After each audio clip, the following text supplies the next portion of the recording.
Os primeiros viajantes que estiveram nessa região pensaram que haviam encontrado um mar no interior da América do Sul. Um imenso labirinto repleto de lagoas, planícies alagadas e corichos.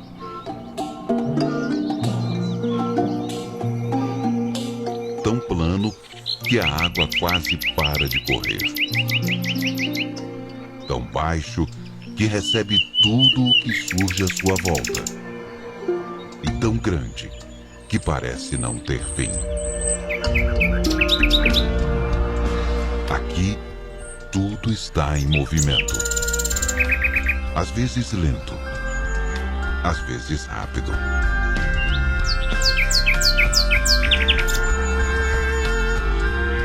O Pantanal não é igual a nenhum outro lugar do planeta.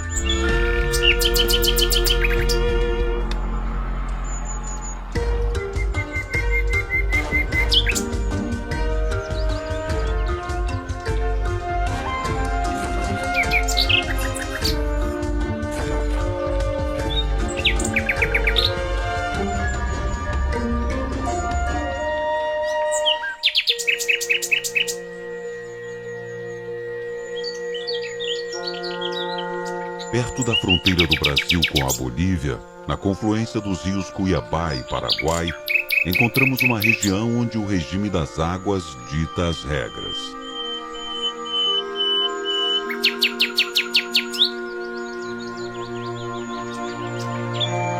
No estado do Mato Grosso, colado à divisa com o Mato Grosso do Sul, fica o Parque Nacional do Pantanal Mato-Grossense. Criado em 1981, protege uma área de 135 mil hectares.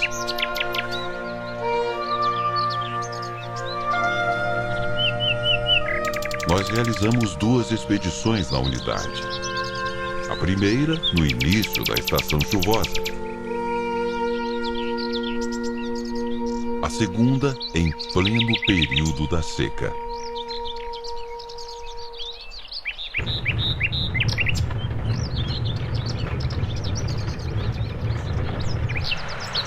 Para chegar até lá, seja qual for a época, é preciso atravessar a estrada transpantaneira. Uma rodovia inacabada, aberta na década de 70 e que deveria ligar Poconé, no Mato Grosso, a Corumbá, no Mato Grosso do Sul.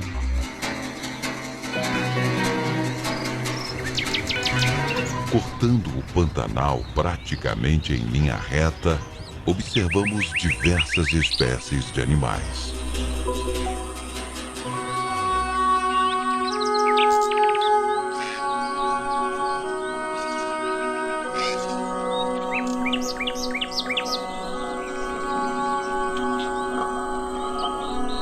Entre eles, o cervo do Pantanal.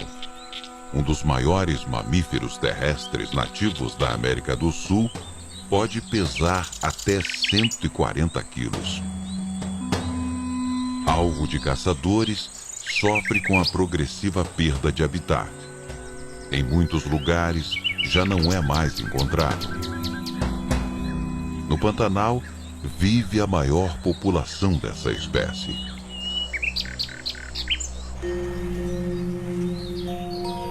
A estrada termina em Porto Jofre, na beira do rio Cuiabá.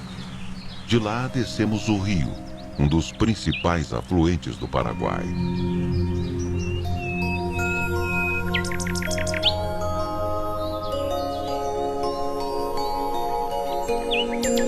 Quando finalmente chegamos ao parque, já estava escurecendo.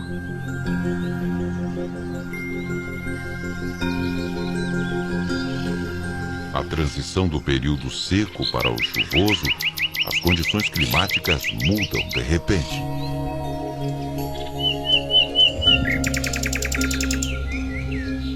E a chegada de uma forte massa de ar polar trouxe umidade e névoa.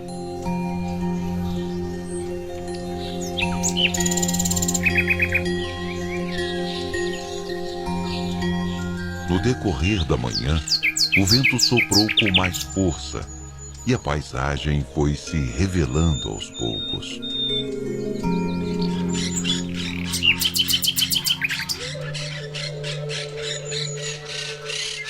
E logo vimos uma infinidade de pássaros.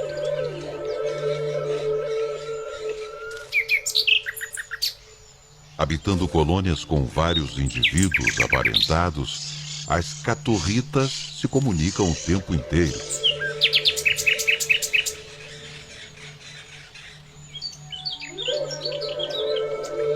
Esses animais possuem um repertório de vocalizações complexo, produzindo sons distintos de acordo com as situações que encontram.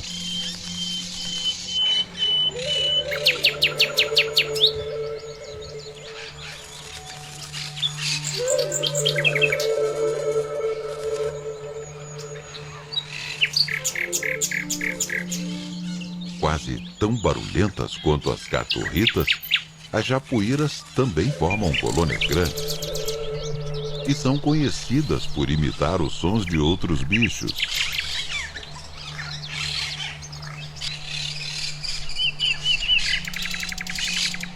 Um aracuã do Pantanal aguardava uma pausa no vento para subir até o topo da árvore, seu lugar habitual.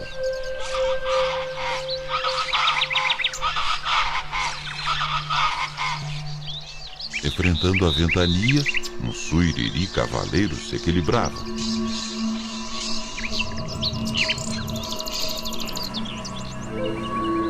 Descemos o rio Cuiabá.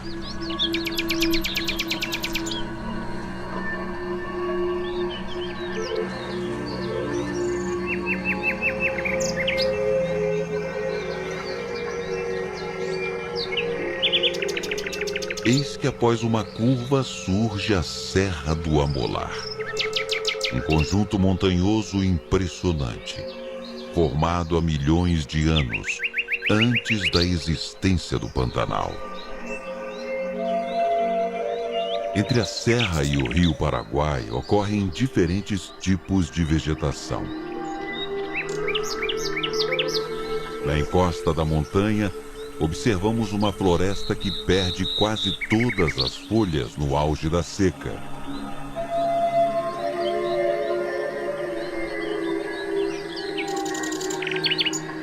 Nas margens abauladas e lagoas de águas paradas, as plantas aquáticas dominam. Elas se proliferam de tal forma que nem parece haver água ali por baixo. E assim formam os batumes, ilhas de plantas aquáticas diversas. O aguapé ou camalote é uma das plantas mais abundantes e nesse ponto registramos duas espécies.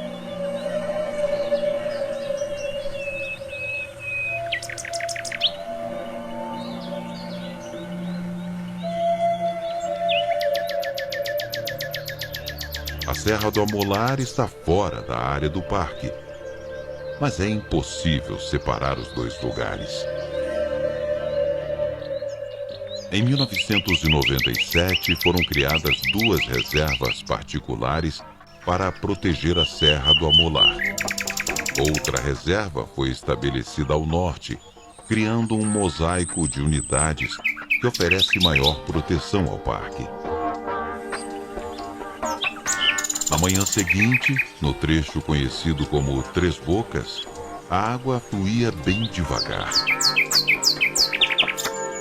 Neste cenário deslumbrante, os 30 réis anões pareciam desafiar as leis da física ao voar em câmera lenta, para então cair direto na água, certeiros, em busca de pequenos peixes.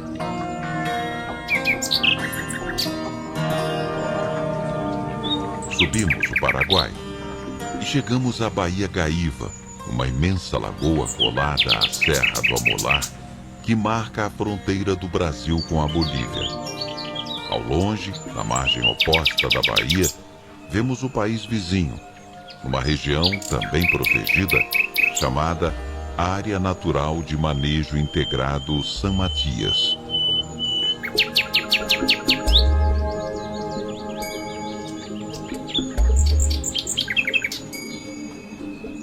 Com o nível da água baixo, surgiu uma ilhota no meio da baía, onde animais de várias espécies convivem, ainda que temporariamente.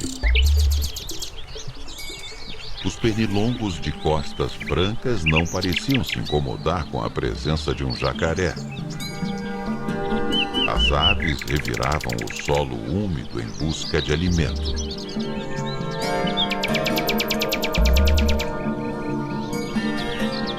Duas pequenas batuíras de esporão corriam tão rápido que era difícil observá-las direito.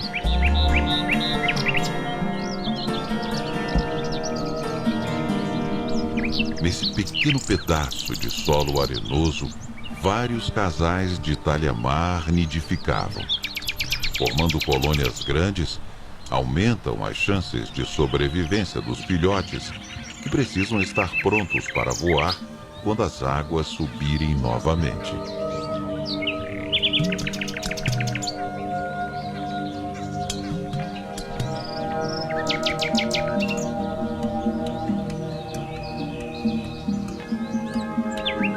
Essa convivência pacífica deve durar até a ilhota desaparecer em meio às águas.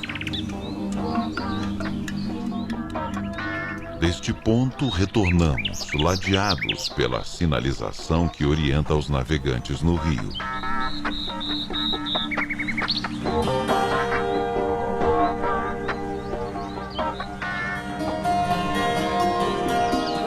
Numa rocha na beira da lagoa, observamos um conjunto de inscrições rupestres, conhecido como Letreiro da Gaíva. Nele podemos ver várias figuras geométricas, inscrições que lembram o sol, além de formas humanas e de bichos.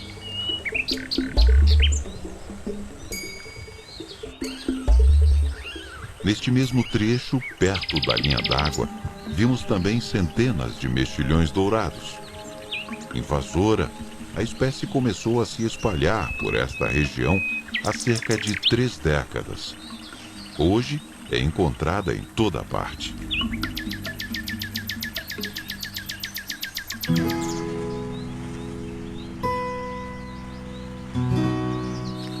Mais para frente avistamos uma família de ariranhas que dormia em pleno sol de meio-dia.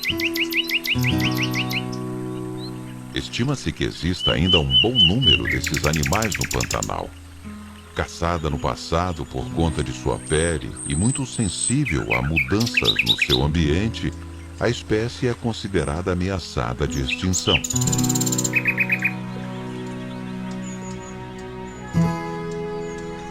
Seguimos por um coricho em direção ao Morro do Caracará. Esse curso d'água é estreito e sua profundidade nos permite avançar até certo ponto. Na base do morro, escondida no meio de uma floresta inundável, encontramos uma sequência de gravuras rupestres. O parque abriga diversos sítios arqueológicos com registros de diferentes povos que viveram aqui de 4.000 anos atrás até períodos mais recentes. Neste local, vimos uma série de figuras geométricas conhecidas como cúpules, além de pinturas rupestres. Algumas inscrições lembram figuras humanas, outras parecem descrever objetos astronômicos. Subimos o morro atravessando uma floresta decídua, com áreas rochosas onde ocorrem cactos e outras plantas rupícolas. No caminho, avistamos uma suindara, uma espécie de coruja que até então não havia sido registrada a ocorrência no parque. De cima do Caracará, a imensidão do Pantanal se revela. E ficamos extasiados com a paisagem que se perde no horizonte.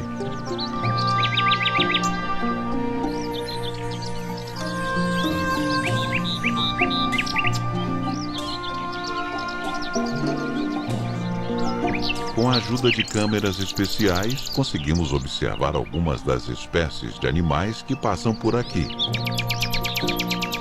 como o ouriço cacheiro, o tatu-galinha,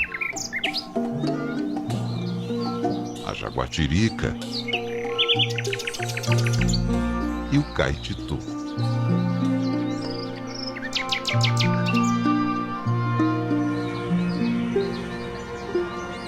Retornando, vimos um bando enorme de garças se preparando para passar a noite.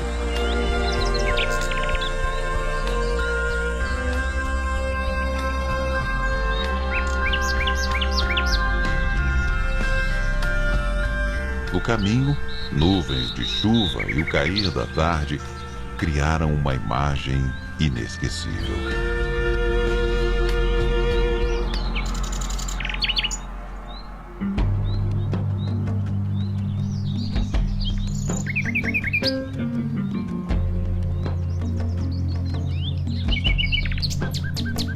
Voltamos ao Parque Nacional do Pantanal Mato Grossense em julho.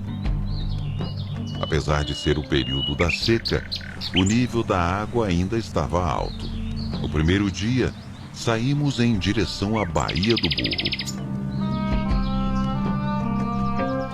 Em poucos minutos estávamos num lugar imenso.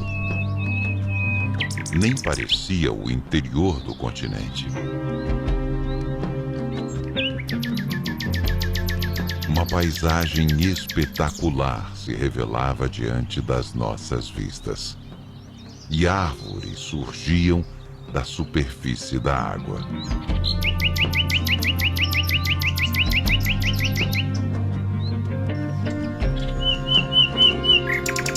Esta baía está conectada a vários corígios.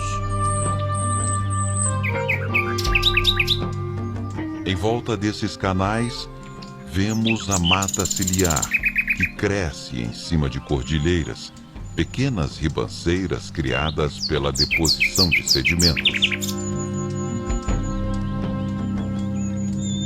Nas áreas mais rasas e alagadas do entorno da baía, encontramos diversas plantas floridas, adaptadas a esse ambiente úmido, como a talha e o florzeiro.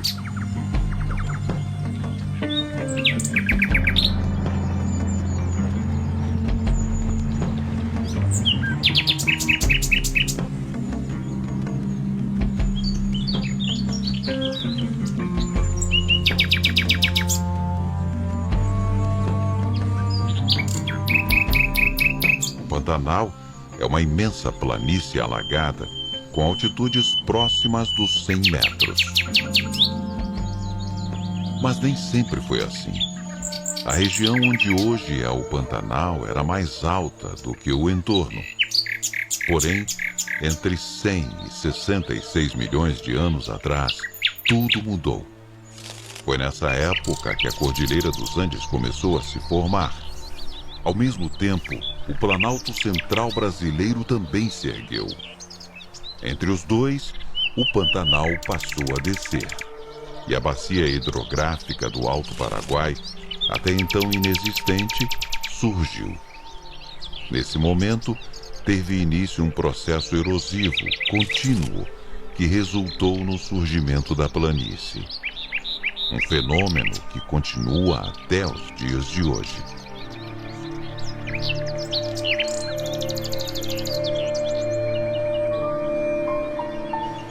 Não muito longe, vimos uma ave bem colorida.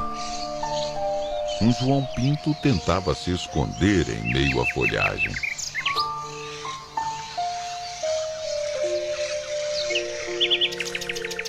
Uma capivara descansava na margem do rio. A água é um elemento fundamental na vida desse roedor gigante.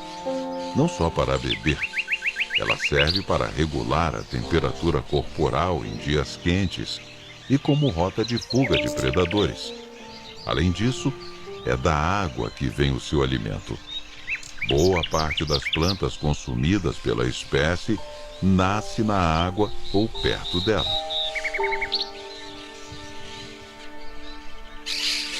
Um pequeno grupo de papagaios verdadeiros buscava frutos para comer.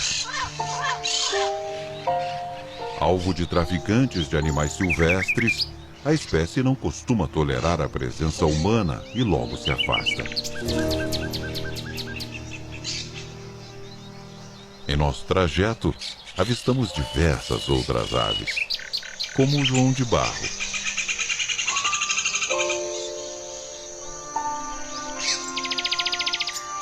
O beija-flor dourado.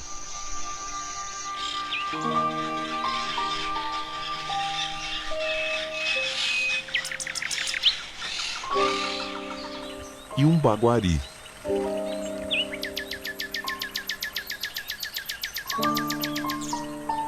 De hábitos solitários, ele ficou imóvel, observando o entorno cautelosamente.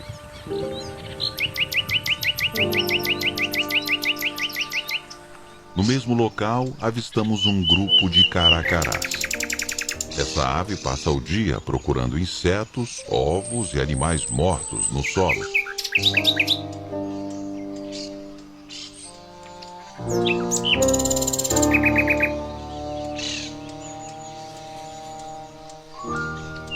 Uma família de mutuns de penacho ciscava em cima de uma cordilheira. Tirando a barriga branca e o bico amarelado, os machos possuem uma plumagem quase toda preta. Já as fêmeas são rajadas, com a barriga cor de canela.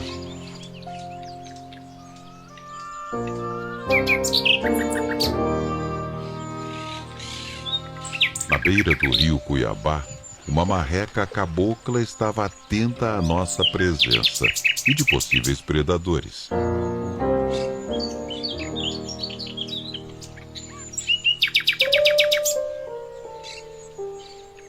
Aproveitando a sentinela, um pato do mato procurava alimento.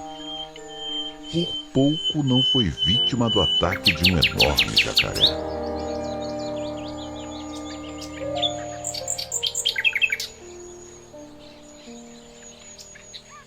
Após a tentativa frustrada, o jacaré do Pantanal resolveu voltar para a margem. Ao descobrir seu lugar de costume ocupado, expulsou o invasor. O menor saiu de perto rápido e o maior pôde então ficar se esquentando no sol. A luz solar e a água são elementos fundamentais para o metabolismo desse bicho, regulando sua temperatura corporal e os processos digestivos. Um tuiuiu, alheio ao pequeno drama que quase se desenrolou ali perto, estava à procura de galhos para a construção ou manutenção do ninho. Indo e voltando várias vezes com esse intuito, fez uma pausa para matar a sede.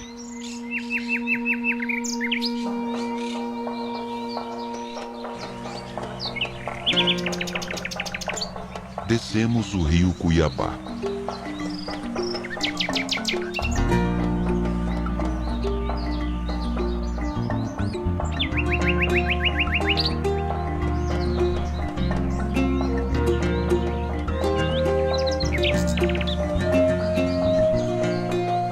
Horas depois, já perto do final do dia, avistamos um enorme ninho de tuiuiu. As árvores escolhidas para esse fim precisam ser grandes o suficiente para permitir a chegada e a saída dessas aves enormes. Por enquanto, no ninho só havia um membro do casal. Mas esta árvore serve de poleiro também para outras espécies, como biguás e biguatingas. O sol ia desaparecendo no horizonte e resolvemos voltar. Durante essa época, e principalmente depois que nascem os filhotes, os casais se revezam nas tarefas diárias. E costumam usar o mesmo ninho por anos, apenas reparando os danos e imperfeições quando surgem.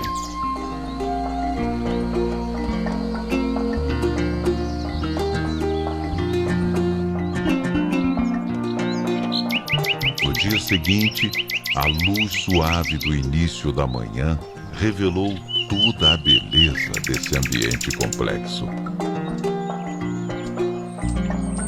Ouriços, pequenas cordilheiras, campos alagados e lagoas de vários tamanhos. Nosso barco seguia a correnteza.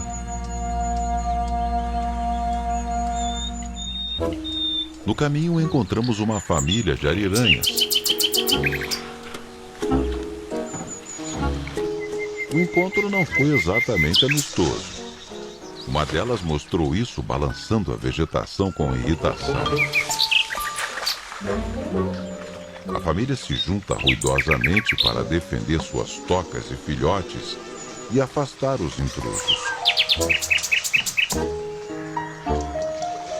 Sem conseguir êxito, elas seguiram para outro ponto do rio e desapareceram no meio da mata ciliar. Seguimos para próximo da Serra do Amular, que marca os limites da planície. O rio Paraguai está logo ali. Na serra, a estiagem deixou a vegetação esbranquiçada e as árvores com poucas folhas.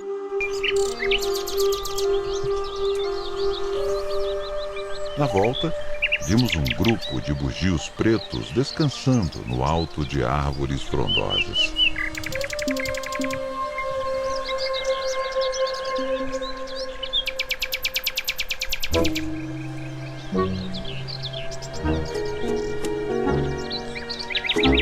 Às margens do rio, figueiras centenárias são facilmente encontradas. Embaixo de uma dessas árvores, as câmeras trap flagraram a relação de duas onças pintadas. Tanto o macho quanto a fêmea demarcam o território e usam esse lugar para várias atividades, incluindo o ato de simplesmente descansar.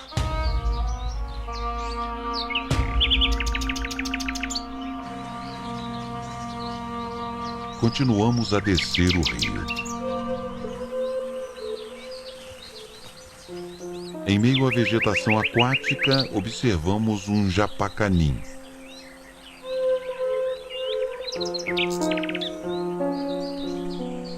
Entrando por uma pequena enseada, encontramos várias espécies de plantas aquáticas, como a orelha de onça, o chapéu de couro,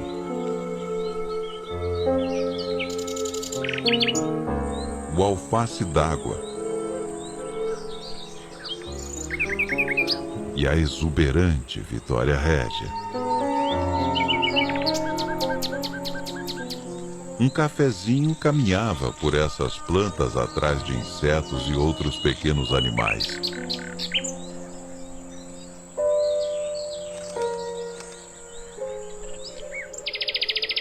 Adiante, já fora da enseada, localizamos uma lagoa protegida. Nela, As Vitórias Régias formavam um enorme aglomerado, criando um cenário diferente e espetacular.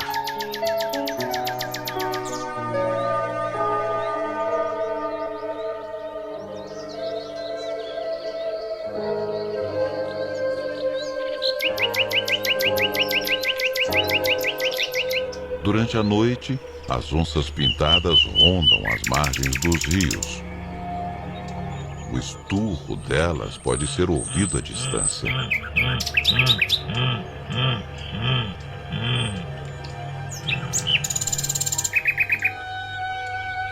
No dia seguinte, rumamos em direção ao morro do Caracará.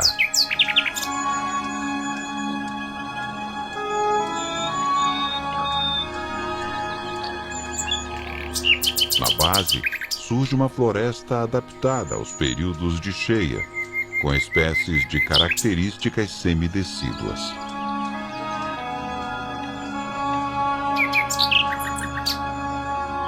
No alto de uma delas, observamos um gavião carijó.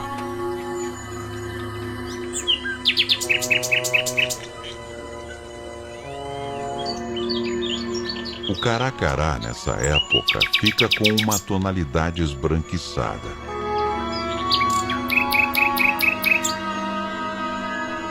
No meio do paredão rochoso, existem pinturas rupestres que só conseguimos ver de muito longe.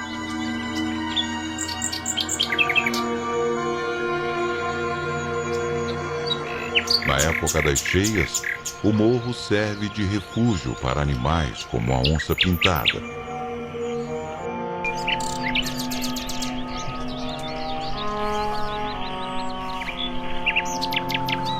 Próximo, há duas baías de impressionante beleza. Uma delas é conhecida como a Baía do Morro.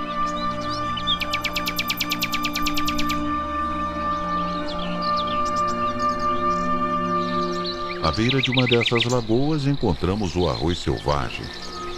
Essa espécie está sendo utilizada para melhorar geneticamente a qualidade do arroz cultivado.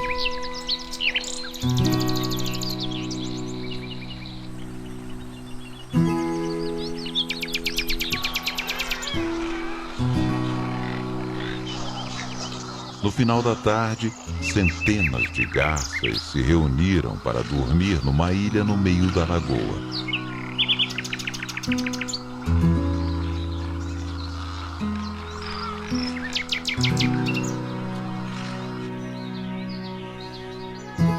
As manhãs daqui são repletas de pássaros e de seus cantos, como os das gralhas do Pantanal. No meio dessa cantoria toda, um casal de martins pescadores verdes fazia uma pausa na pescaria. O macho tem no peito uma mancha avermelhada. A fêmea já não possui essa marca.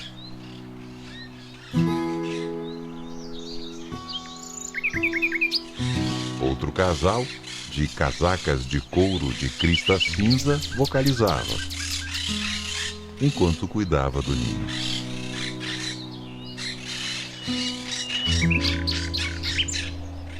Numa árvore próxima, observamos um viajante sazonal. Fugindo do frio do inverno no sul do continente, o príncipe passa pelo Pantanal antes de chegar na Amazônia.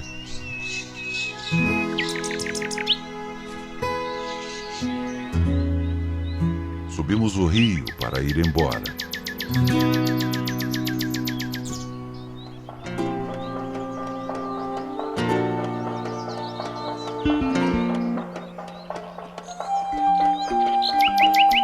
No início da Transpantaneira, observamos um enorme cambarazal.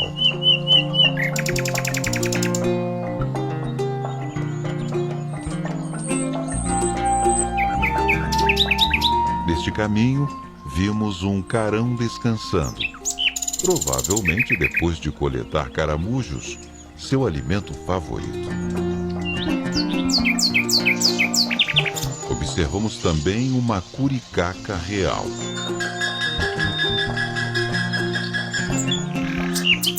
Fechando a expedição, encontramos um bando de araras azuis grandes, alimentando-se dos frutos de uma palmeira.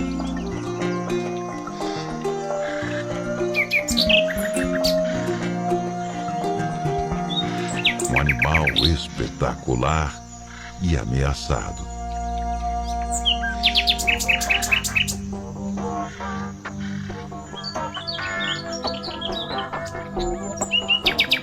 Em 2020, após uma estiagem muito severa, o rio Paraguai subiu bem menos do que a média.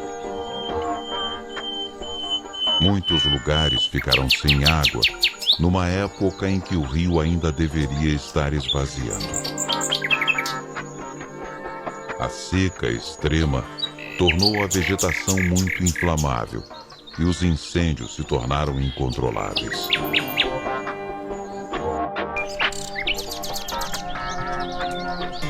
Mais de 4 milhões de hectares foram queimados e milhares de animais morreram.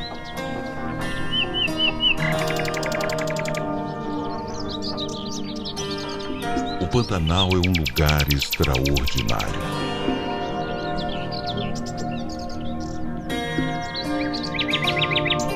O conjunto formado pelo Parque Nacional do Pantanal Mato Grossense e as reservas do seu entorno foi declarado Patrimônio Natural da Humanidade. Junto com outras áreas protegidas do bioma, são hoje parte da melhor estratégia para proteger esse ambiente fantástico, um patrimônio de todos os brasileiros.